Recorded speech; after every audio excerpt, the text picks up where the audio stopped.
Welcome to Mental Survival, the channel where we talk about the psychological aspects of prepping and survivalism. My name is Cliff Hamrick, and today we're going to be continuing our series on talking about emotions by discussing happiness. If you remember from our previous videos, the four primary emotions that our brain generates are fear, anger, happiness, and sadness. And the reason why I picked happiness as our third emotion is because I believe that it was probably the third one to evolve. Happiness, at its very sort of basic level, is a feeling of contentment. It is the message that we receive when all of our needs are being met and we're okay. We have a full belly, we have plenty of water, we have good shelter, we're not worried about what's going on out in the world, and we're okay. The example I like to think of when I think of contentment is a cow. A cow sitting under a tree chewing on her cud. She's already wandered the field and gotten a lot of food. She already has water. Now she's just going to sit underneath a tree and relax and just chew on her cud. She's content. Is she happy? Probably not. I don't know. I'm not sure what makes cows happy. But she has all of her needs met, and so she's okay. Happiness, as we typically think of it as being truly happy, requires actions in order to achieve that. You have to go above and beyond just contentment. For instance, someone who gets a good night's sleep, they get up, they go to a job that they're okay with, it pays the bills, they don't love it, they don't hate it, they go home at the end of the day, they watch TV for a little while, and then they go to bed and they're fine. That's someone who's probably content because they're not really doing anything above and beyond that, but what they're doing is meeting all their needs and nothing negative is sort of happening in their life.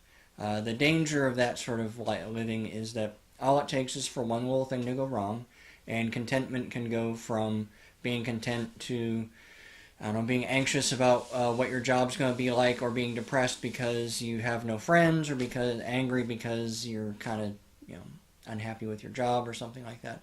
So contentment is an okay, consider like a baseline for happiness. If you want to go above the baseline, then you have to do something a little extra. Because fear and anger are rooted from the environment, right? Something happens out in the world and it will make us afraid, or it will make us angry. It's something that kind of almost happens to us. Whereas with happiness is something that we have to generate from within. We have to do something in order to make ourselves happy.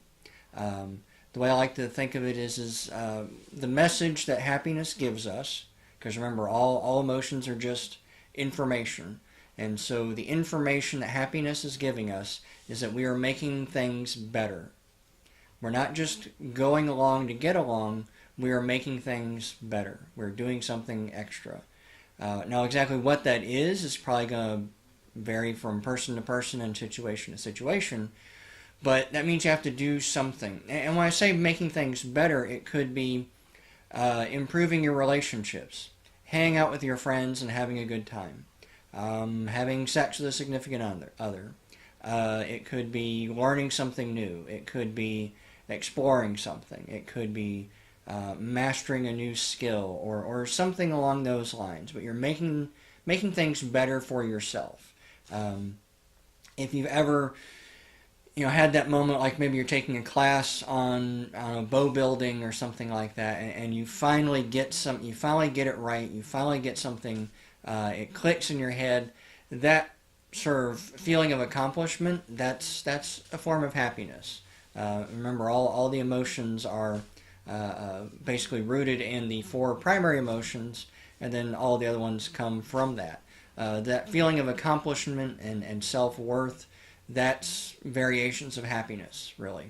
And so that comes from doing something, getting something right, feeling better about yourself, feeling better, more confident in your skills, or maybe making some improvement in the world. If you are doing some homesteading and you finally finish some big project you've been working on, maybe building a fire pit, for instance, once it's finally done and you can sit and enjoy it, that's a feeling of happiness. but it does require that you do something, that you are acting above and beyond just trying to get by. Happiness, I like to think of as a skill that you can learn. We often think of happy people as they're just happy people, and they're just going to be happy, and they were lucky enough to get the happy gene and I didn't, and so they'll always be happy and I will always not. That's not really true.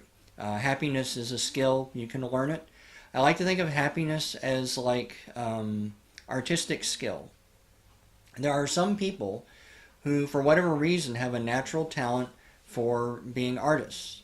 They just pick up a pen and start drawing on a piece of paper, and their doodles look awesome. I mean, that's just something that they're just fooling around with, and it already looks super awesome.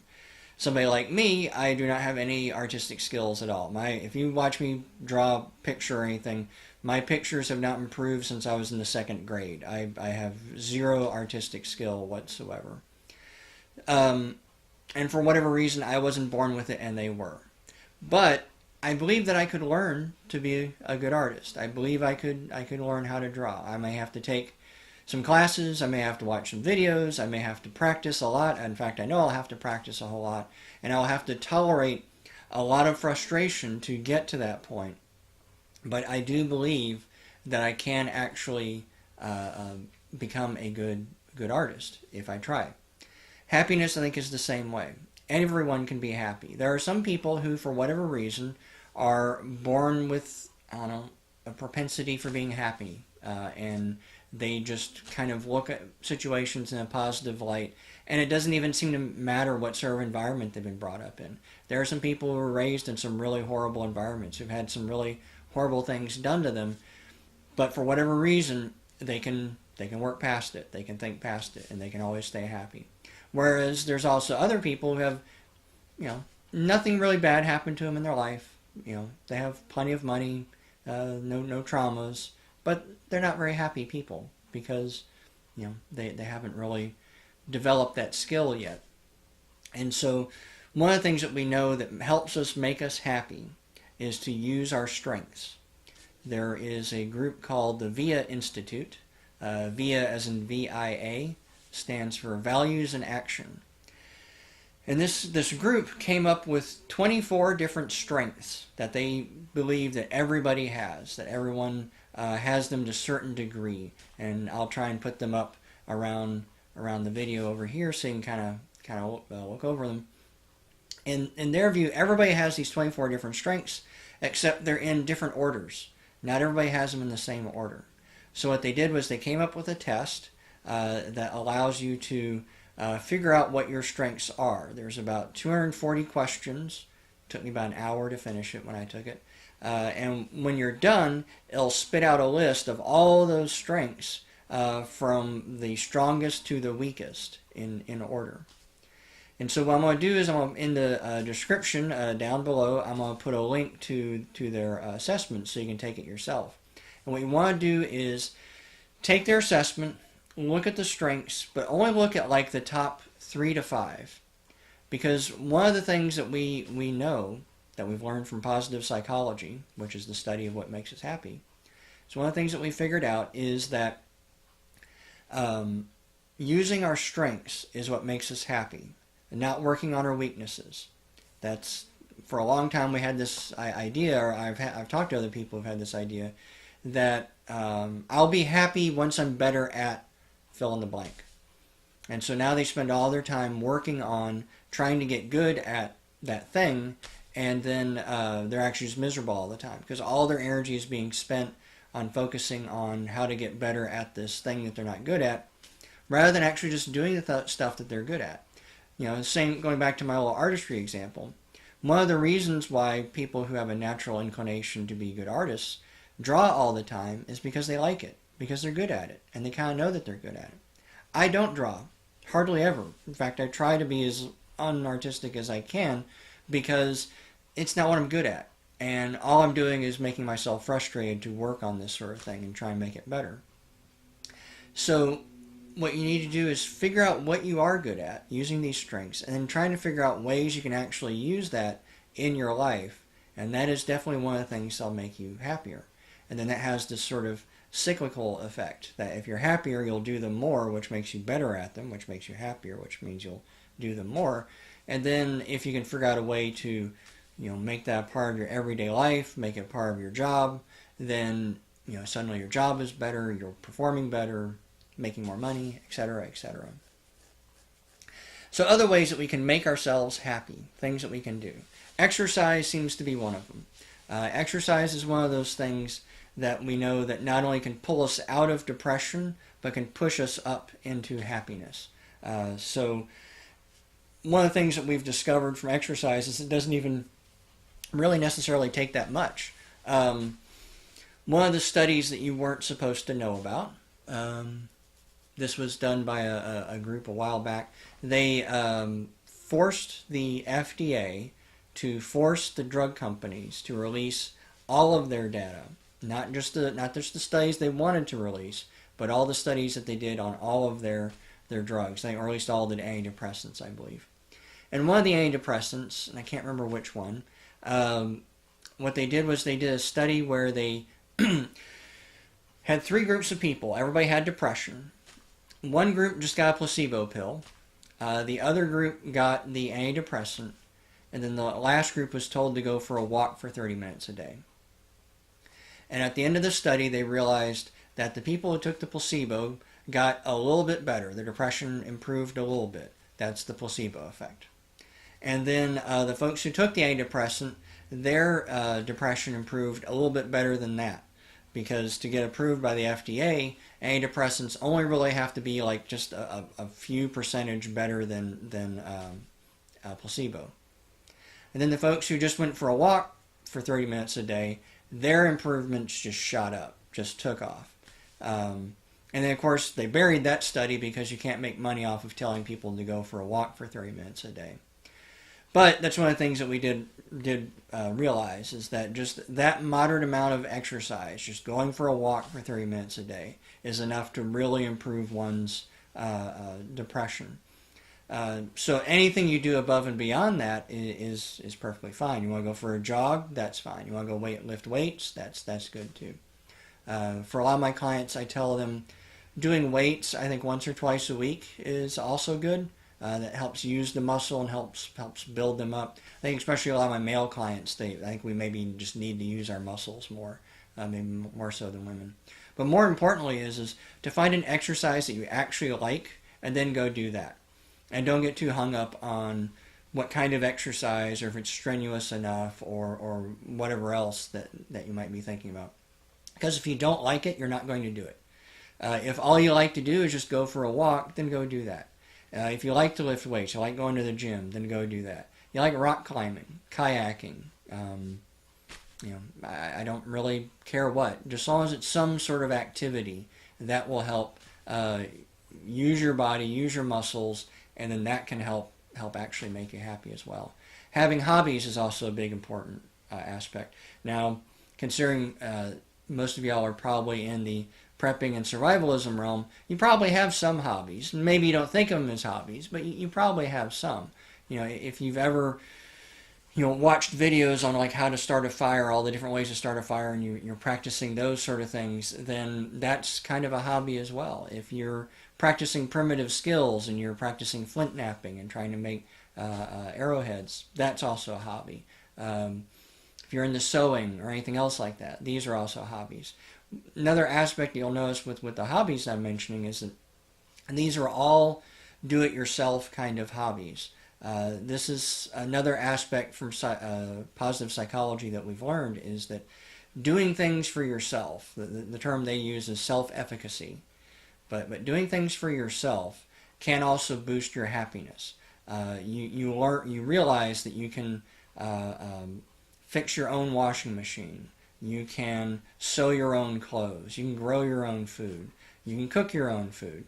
These sort of things make us feel more independent, make us feel more confident, and that also boosts our self-esteem, make us happier, that sort of thing.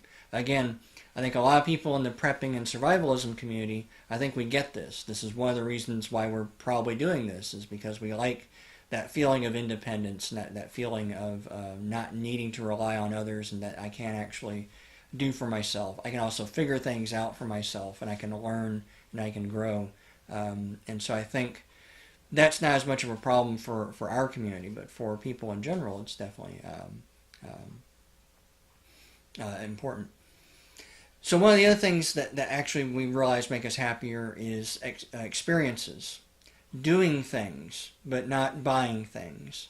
One of the things we've learned from positive psychology is that the effect of buying something new will make us happy for a little while, maybe for a very, very short little while too.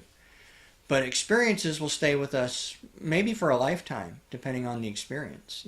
If you finally went on that big vacation that you're wanting to go on, went backpacking across Europe, that can stay with you for the rest of your life. Even if you do it when you're in your 20s after college or something, 30 years later, that will still be a big part of your life and can be a big part of your life. Just a fantastic camping trip can also be good enough. Again, I think a lot of us in the prepping and survivalism community, we get this. We would much rather spend a weekend, sitting by a campfire looking at the stars than playing with our newest electronic gadget.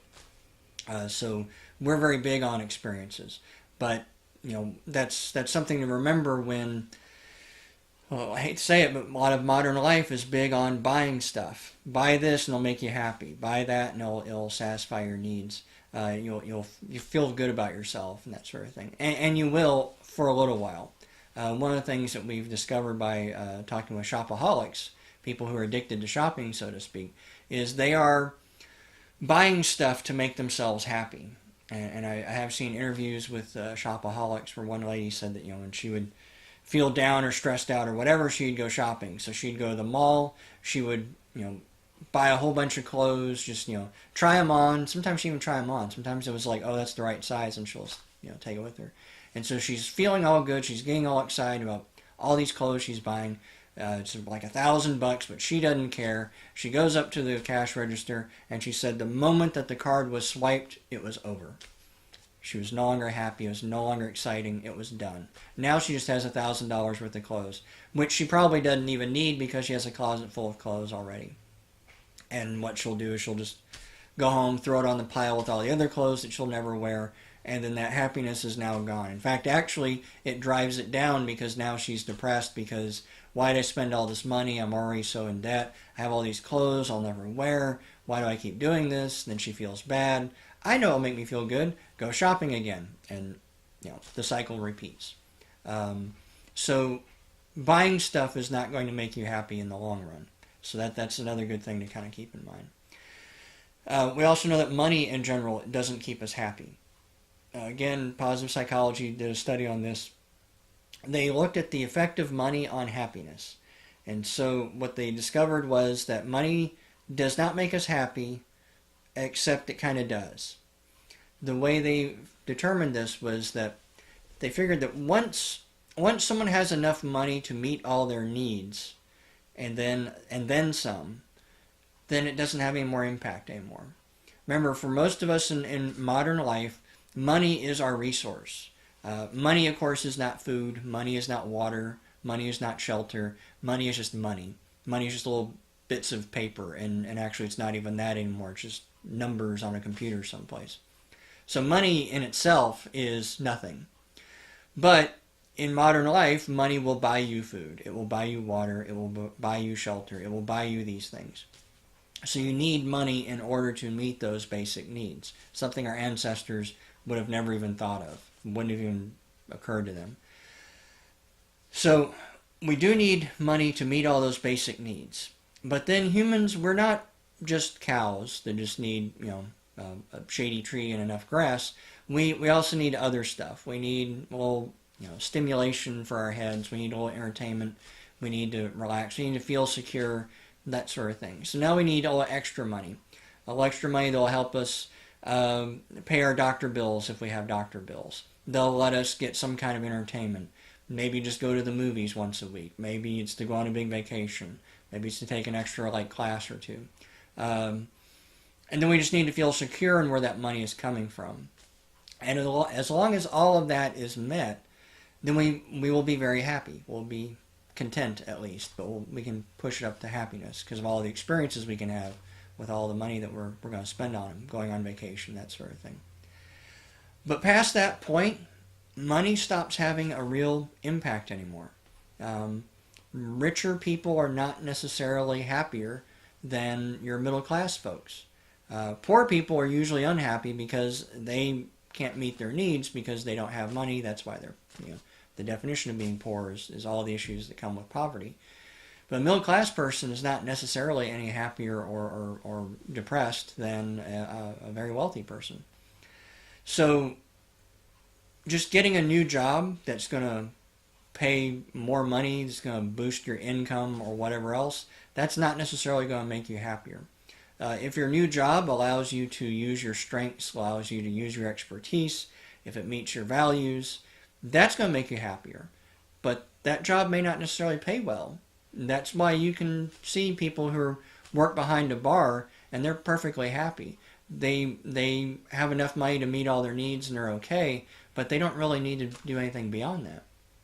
Whereas you'll see people who are, multi-billion dollar, CEOs, and they're, addicts and depressed and committing suicide and have all these other issues that kind of come with it. Because more money doesn't necessarily make you happier.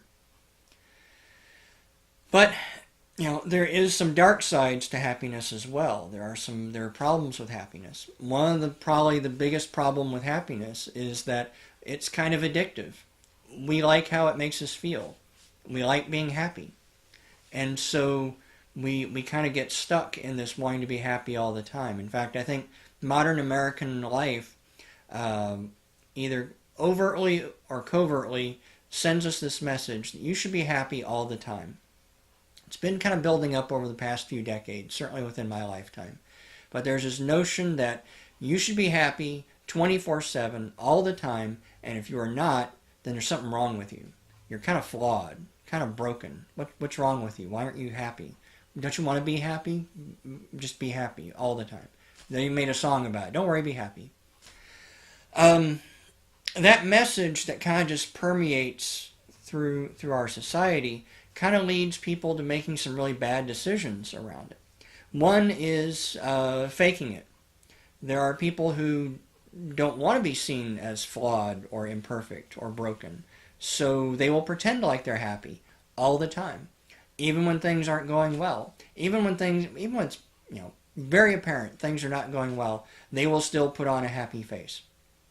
They don't want to let on that they're sad, that they're angry, that they're scared, that anything else is going on. I especially saw this a lot when I was working with my clients with eating disorders. A lot of the young women with anorexia kind of had this attitude like they weren't supposed to ever feel anything but happy. And so they would hold on to that. And I remember talking to a client who, just tears streaming down her face, telling me how she's fine, everything's okay, it's not a big deal, just, she's just leave her alone, she's okay. Even though she's just, sobbing at the same time. Because she doesn't want to acknowledge that she's actually really not very happy at all. And that kind of stress of always putting up that fake front, that happy facade, was eating her up inside, and that was kind of leading her to do other bad things, such as, starving herself, really. The other aspect, kind of the other end of the spectrum, is it can lead to depression.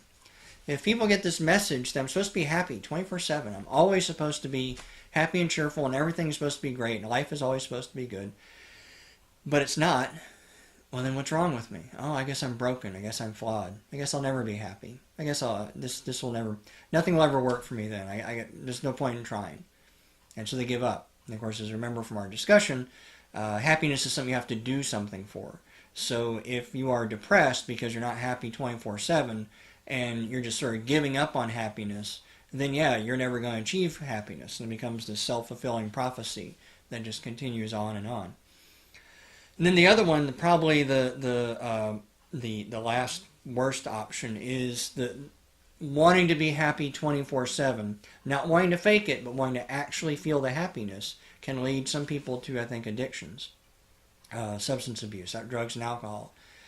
Because drugs and alcohol will make you feel happy. It's pretty much guaranteed. You do a line of Coke, you're going to feel good. You smoke some weed, you're probably going to feel relaxed. You do some heroin, you're probably going to be unconscious. So these drugs will make you feel good. It's biochemical, it's plugged in, and so a lot of people will go there in the desire to want to be happy 24/7. There's a lot of reasons why people become addicted to substances. This is just one of them that I've seen with some of my clients, especially with a lot of my younger clients, my teenagers, my college students. They're kind of in this mode that they want to feel good all the time, or maybe they're supposed to feel good all the time, and so then they get into drugs and alcohol because that will hijack their brain and make them happy, basically. Of course, the downside to that is the drugs wear off, and then you slip into a depression, and then you feel even worse than before, so you have to use the drugs and alcohol again to become happy. I think really, long term, the worst aspects of that cycle is that there's no need to learn any other coping mechanisms, right? All of the other things we talked about, exercising, hobbies, having good experiences, this sort of thing, these aren't really necessary, because if you know that you can just, take a drink and you're going to feel good, then why would you ever do something silly like exercise or meditate or anything else like that? And so they keep using drugs and alcohol as their only coping mechanism until eventually they stop working, because your body adjusts, and pretty soon all you start getting is just the negative aspects of the drug, and then really very little of the positives. And so then all you're doing is just chasing the next high, or trying to stave off withdrawals. So one of the things I struggle with a lot of my clients with addictions is we have to simultaneously get them off the drugs and alcohol, but we also have to simultaneously get them to try new things and to try these other coping mechanisms that will make them happy. The problem is all the other things that we discussed are not guaranteed, and they're not instantaneous. Just because you go for a walk for 30 minutes doesn't mean you're going to feel good instantaneously. That's something you're going to have to change over time. It's going to have to build up over time. And even if you do feel a little better after going for a walk, you're never going to feel as good as you did as like when you dropped some acid, because those drugs are just way too powerful. They override any other forms of happiness that you can get. So one of the things I have to convince my addict clients is that that old feeling of extreme euphoria, you're probably just not going to get it anymore. But again, like we talked about, happiness is not meant to be a permanent state. It is, like all other emotions, something that comes up, gives you some information, and then it disappears. No emotion will hang around forever unless you give it energy to try and make it hang around. And with happiness, that means you either have to constantly be doing something that's going to make you happy, which is not going to work, or you have to use drugs and alcohol and basically just sort of hijack your brain into forcing it to be happy, which will work for a little while and then it won't. If you are trying to only be happy all the time, you're cutting yourself off from all the other information that all your other emotions can give you. Remember, fear, anger, sadness, and happiness, they all just give you information. If you're only feeling one emotion, even if that emotion is happiness, you're cutting yourself off from all the other emotions out there. That's why you need the whole spectrum. And that's why it's okay to not be okay sometimes. It's okay to be unhappy. It's okay to be angry and afraid and scared and sad and depressed and all these sort of things. All the emotions are valid if you just sort of experience them, learn from them, and then let them pass. They won't hang around very long, because once you get the information, you're done. And speaking of being done, I think that's all I have for this week. So if you like what you're seeing, then please subscribe. I have my Patreon account set up, so if you feel so inclined, then please donate to that. And I will see y'all next week. Thanks. Bye.